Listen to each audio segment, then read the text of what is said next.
Magandang araw mga kaibigan. Bigyan natin ng reaction, opinion itong article published sa United, ano na ba ito? Dali United News PH, the oldest and largest Filipino-Chinese newspaper in the Philippines. Title, Duterte leads 2028 preference poll net satisfaction survey as impeachment trial looms. Yan na. Hindi na mapigilan ang impeachment trial. Akala nila, masisira nila si BP Sara. Yung nangyaring proceedings sa Kamara, Committee on Justice ni Luistro, ang dami nilang pasabag doon. Ano? Naapektuhan ba si BP Sara? Hindi. Lalo siyang lumalakas. Ito.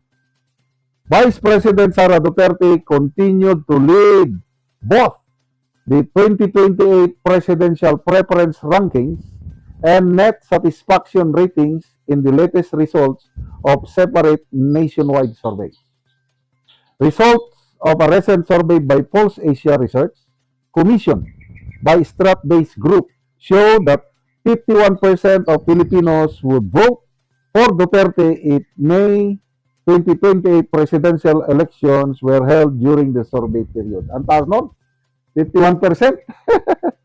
Ay nako. Meanwhile, a survey conducted by Social Weather Station from March 24 to 31 found 54% of respondents saying they were satisfied with the Duterte's performance. Ano pa? So, dalawang credible, matitinik. Matagal nang nagso-survey itong dalawa. I think ang pinakamatagal na survey group sa Philippines ay SWS. Susunod ang Pulse Asia. Ang taas ng ratings ni BP Sara. Kung election are held today, 51% of the respondents boboto kay BP Sara. So, paano yan? Paano mananalo kahit sino? Performance rating, 54%. Kumpara mo kay Pangulong Marcos Jr., negative 15. So, balikan natin yung tanong. Yung impeachment case, impeachment trial, ang isang purpose dyan na nakikita ng karamihan ng mga political observers is para pabagsakin si BP Sara. Sabi nga ni Congressman Edgar Erese, impeachment of BP Sara is a grand design of the Marcos administration para mawala si BP Sara sa political equation sa 2028 dahil natatakot ang Marcos Jr. administration na kung manalo si BP Sara, papanagutin sila sa nangyaring matinding corruption sa gobyernong ito, lalo na sa flood control projects. So, the more na sinisira nila si BP Sara, the more na lumalakas siya. Sinong mga nag-orchestrate sa impeachment na yan? Akbayan ni Risa Ontiveros. Kasi, very clear na yung intention ni Risa Ontiveros na tatakbo siya sa national election, it's either president or vice president. So, makakalaban niya si BP Sara. Kaya, yung impeachment na yan is para alisin niya si BP Sara na malakas niyang katunggali. So, ano ngayon? Anong rating ni Ontiveros? Nasa 3% lang ang pinakamalakas niya nga showing. I think sa WR numero naka 3% siya kumpara kay BP Sara 43% doon sa WR numero. So, sige, kahit ilang beses nyo pang i-impeach si BP Sara, lalo siyang bituin, nagniningning. Para bang gold. Ano yung gold? habang dinadaan mo siya ng proseso ng fire o whatsoever, yung, kasi bago mo ma-purify yung gold, mag-undergo siya ng mga matitinding proseso para lalabas yung kanyang meaning. Yan ngayon ang nangyayari kay BP Inday Sara. So, anong tawag kay BP Sara? Unbowed, unconquered, unshakable, fortress. Kung sa aircraft carrier pa o barko pa, unsinkable. Hindi nila kayang mapabagsak. So, good luck. Ito ngayon, sa Senado, may statement si Senator Rapi Tulfo kanina na kaya gusto nilang maagaw ang liderato sa Senado para mailatag daw nila lahat na ebidensya labang kay BP Sara. Kung hindi daw nila maagaw, kung ang Brave 13 ang majority, malamang daw, wala, hindi patas. Malamang daw, ang mga ebidensya hindi may lalabas. I totally disagree. Kasi it's a trial eh. Live stream. Paano mo mapipigilan? Depende na yan sa galing ng mga abogado. Labanan na ng mga abogado. Prosecution and the defense team. Yan. Bigyan natin ng reaction opinion itong post 1TV Philippines.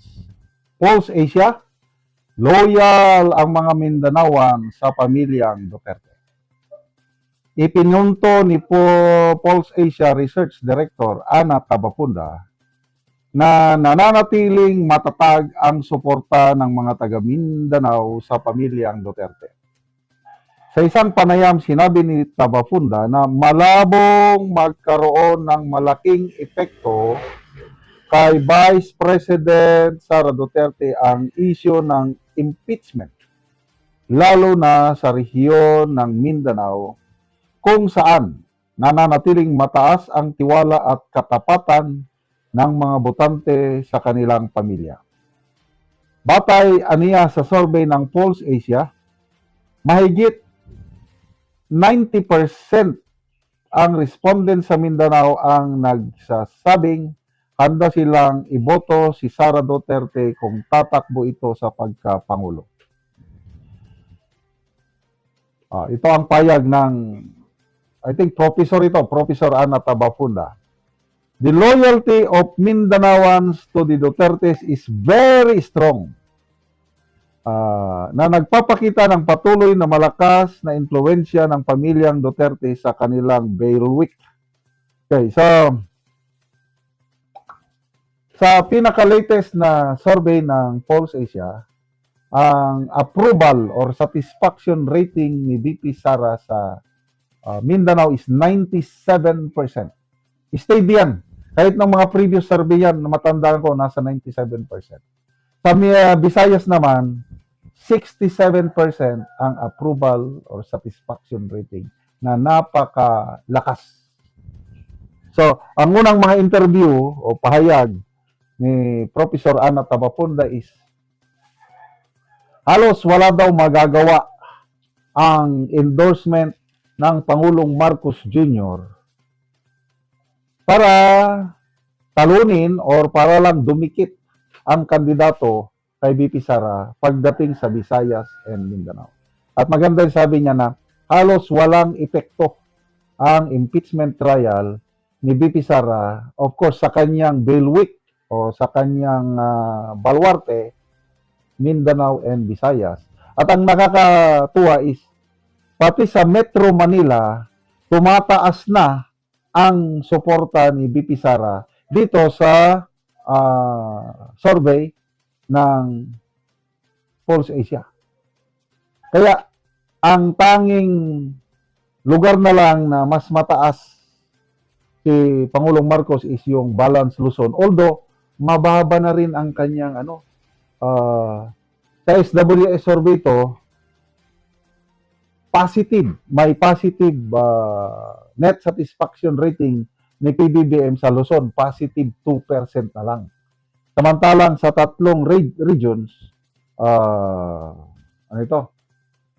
Metro Manila, negative na siya. I think negative 31. Sa Mindanao is negative 40. Sa Visayas, negative Nakalimutan ko na. Kaya ang administrasyong ito is, I don't know kung kaya pa bang bumawi. Yung negative 15 na net satisfaction rating niya sa SWS, yun na yung pinakamababa.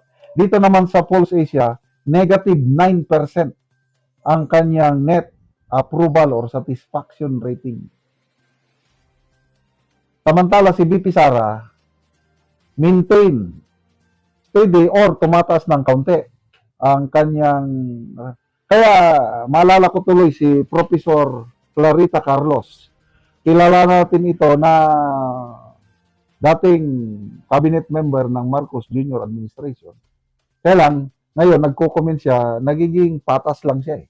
Wala siyang masyadong pinapanigan. Sabi niya, if BP Sara can maintain her numbers, ibig sabihin yung rating niya, hindi yung pababa, kundi maintain lang, she will become our next president.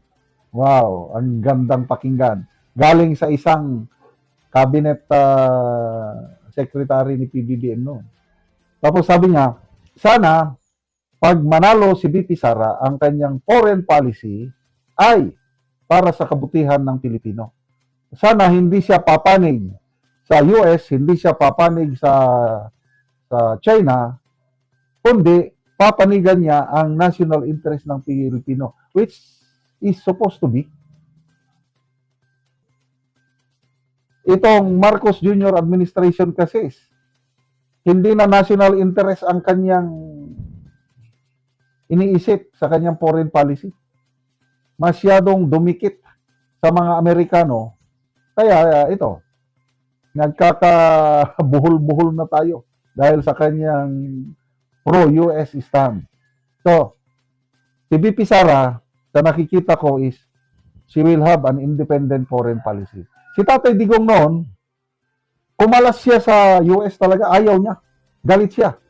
Dumikit siya ng todo sa China at saka Russia. Iba ang nakikita ko kay BP Sara. Pwede siyang makipagtulungan sa US. Basta, ang national interest ng Pilipino ang mangingibabaw. Basta kabutihan ng Pilipino, okay. Kahit kanino kayo dyan, yan. Kaya may malaking, yung future natin, future ng bansa, nakikita ko, nasa mabuting kamay tayo kapag si BP Sara ang susunod nating presidente. Kaya, konting tiis na lang, mga kapwa ko, DDS,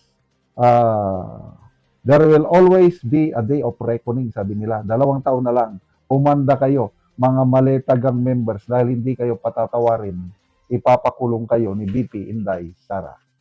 Salamat mga kaibigan sa inyong pagsubaybay sa channel nito. Nakakatulong kayo ng malaki sa tribong Talanding ng Bukidnon dahil ang sweldo natin sa channel nito is pantulong po sa tribo. Namimigay tayo ng libreng yero at pako para makapagpatayo sila ng mas maayos na tirahan.